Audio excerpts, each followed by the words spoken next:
आज हम जो चर्चा करेंगे वह होगा विषय हमारा पीएम धन धान्य कृषि स्कीम। यह स्कीम अभी रिसेंटली केंद्रीय बजट इंट्रोड्यूस किया गया है। इस स्कीम को लाने के पीछे निर्मला सीतारमण का उद्देश्य यह है कि किसानों की आय को बढ़ाना और साथ ही साथ किसानों की आय को सुदृढ़ करना है। इस योजना के तहत निर्मला सीतारमण ने किसानों को टारगेट किया है और इससे किसानों की आय बढ़ेगी, साथ साथ एक फिक्स इनकम कृषि से किसानों को होगा। इसलिए पीएम धन धान्य कृषि स्कीम निर्मला सीतारमण द्वारा इंट्रोड्यूस किया गया। तो इस स्कीम में हम पूरा चर्चा करेंगे कि प्रधानमंत्री धन धान्य कृषि योजना है क्या। हम इस सीरीज में योजना के उद्देश्य, उसके महत्व और लाभार्थियों का परिचय कैसे किया जाए, इसके साथ साथ ही इस योजना के सुझाव, नकारात्मक और सकारात्मक पहलुओं पर भी चर्चा करेंगे। तो सबसे पहले बात करते हैं कि प्रधानमंत्री धन धान्य कृषि योजना का उद्देश्य क्या है। तो इस योजना का उद्देश्य किसानों को वित्तीय सहायता उपलब्ध कराना, साथ ही साथ कृषि के विकास को प्रोत्साहन करना है। इससे विशेष ध्यान उन किसानों पर है जिनका सामाजिक स्तर निम्न है, यानी कि यह स्कीम लघु एवं सीमांत किसानों के लिए अधिक लाभदायक होगी। तो निर्मला सीतारमण ने छोटे किसानों, लघु किसानों और सीमांत किसानों को डायरेक्ट लाभ देने के लिए इस समय 25-26 वाले बजट में प्रधानमंत्री धन धान्य कृषि योजना लाया है। वहीं पर अगर हम इसके महत्व की बात करें तो इस योजना का महत्व किसानों की आर्थिक स्थिति को सुधारने का प्रयास है, साथ ही साथ कृषि क्षेत्र में समग्र विकास के लिए एक अस्थायी ढांचे का निर्माण है। समग्र विकास का मतलब यह है कि उनकी किसानों की आय तो दुगुनी होगी ही, आय के साथ साथ क्या होगा कि यहाँ पर कृषि उपकरण भी डेवलप होंगे। ठीक है, बेहतर कृषि उपकरण किसानों को प्रोवाइड किया जाएगा, कृषि संबंधित जानकारियां दी जाएगी, साथ ही साथ कृषि संबंधित कार्यक्रम भी चलाया जाएगा। बात करें हम लाभार्थियों की पहचान की, तो लाभार्थियों का पहचान चयनित सामाजिक एवं आर्थिक मापदंडों के आधार पर किया जाएगा और यह सीधा उनके हाथों में इस योजना का लाभ मिलेगा।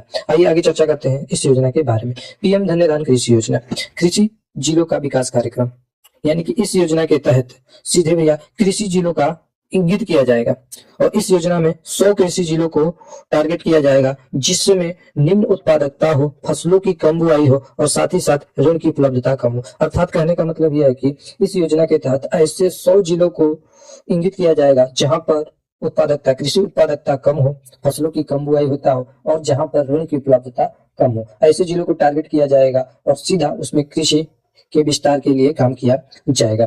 वहीं पे बात किया जाए अगला इसका टॉपिक के बारे में, तो इस कार्यक्रम को मौजूदा योजनाओं एवं विशिष्ट उपायों के अभिसरण के माध्यम से लागू किया जाएगा। मतलब ये कि इसमें केंद्र और राज्य दोनों की भागीदारी होगी। लाभार्थियों की बात किया जाए तो इसमें प्रत्यक्ष एवं अप्रत्यक्ष रूप से लगभग 1.7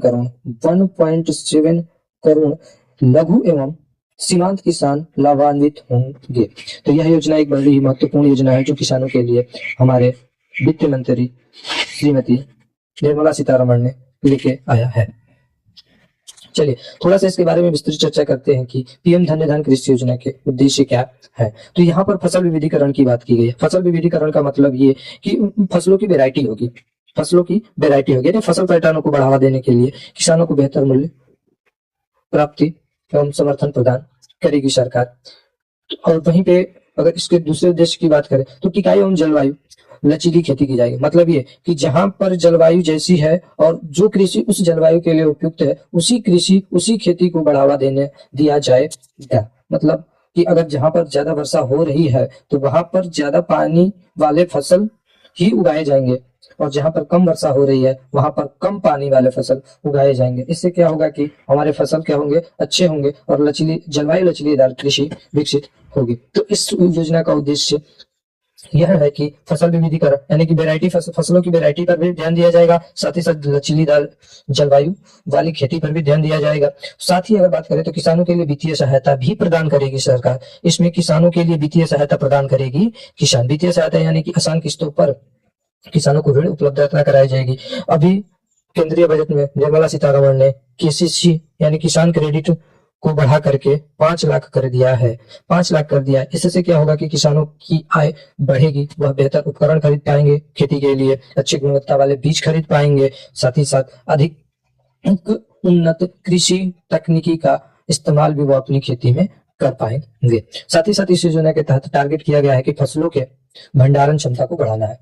ये महत्वपूर्ण कदम होगा, क्योंकि अगर फसल उग जाए, फसल निकलती है तो उसके भंडारण की समस्या होती है। उचित भंडारण न होने के कारण फसल नष्ट हो जाती है, सड़ जाती है और बाजार तक नहीं पहुंच पाती है, जिससे किसानों को ज्यादा हानि होती है। इसीलिए इस योजना के तहत निर्मला सीतारमण ने टारगेट किया है कि भंडारण की क्षमता को बढ़ाएंगे, और यह भंडारण क्या होगा, पंचायत और ब्लॉक स्तरों पर होगा। एक और महत्वपूर्ण यह है कि यह पंचायत और ब्लॉक स्तरों पर ही इसके गोदाम भंडारण की सुविधा होगी, और साथ ही साथ इस योजना के तहत सिंचाई सुविधाओं में सुधार भी होगा। सिंचाई सुविधाओं में सुधार होगा जिससे कि फसलों की तीव्रता, उपज, स्थिरता बनी रहेगी और लगातार बढ़ती रहेगी। इसमें महत्वपूर्ण कदम यह भी उठाया गया है कि प्रौद्योगिकी एकीकरण। इस योजना को अनुकूलित करने के लिए नवीन कृषि उपकरणों को बढ़ावा देगी सरकार, यानी कि नए नए उपकरण कृषि में आएंगे तो कृषि बेहतर होगी, सुचारू होगी, सरल होगी, जिससे अधिक उपज निकलेगा।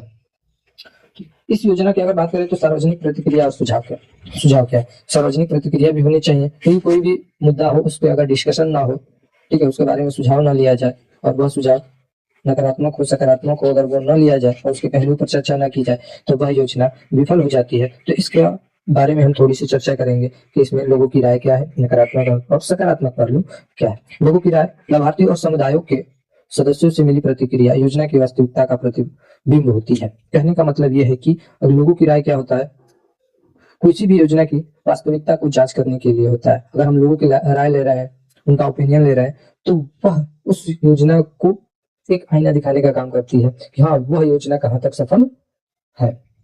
ठीक है, धन्यवाद दोस्तों।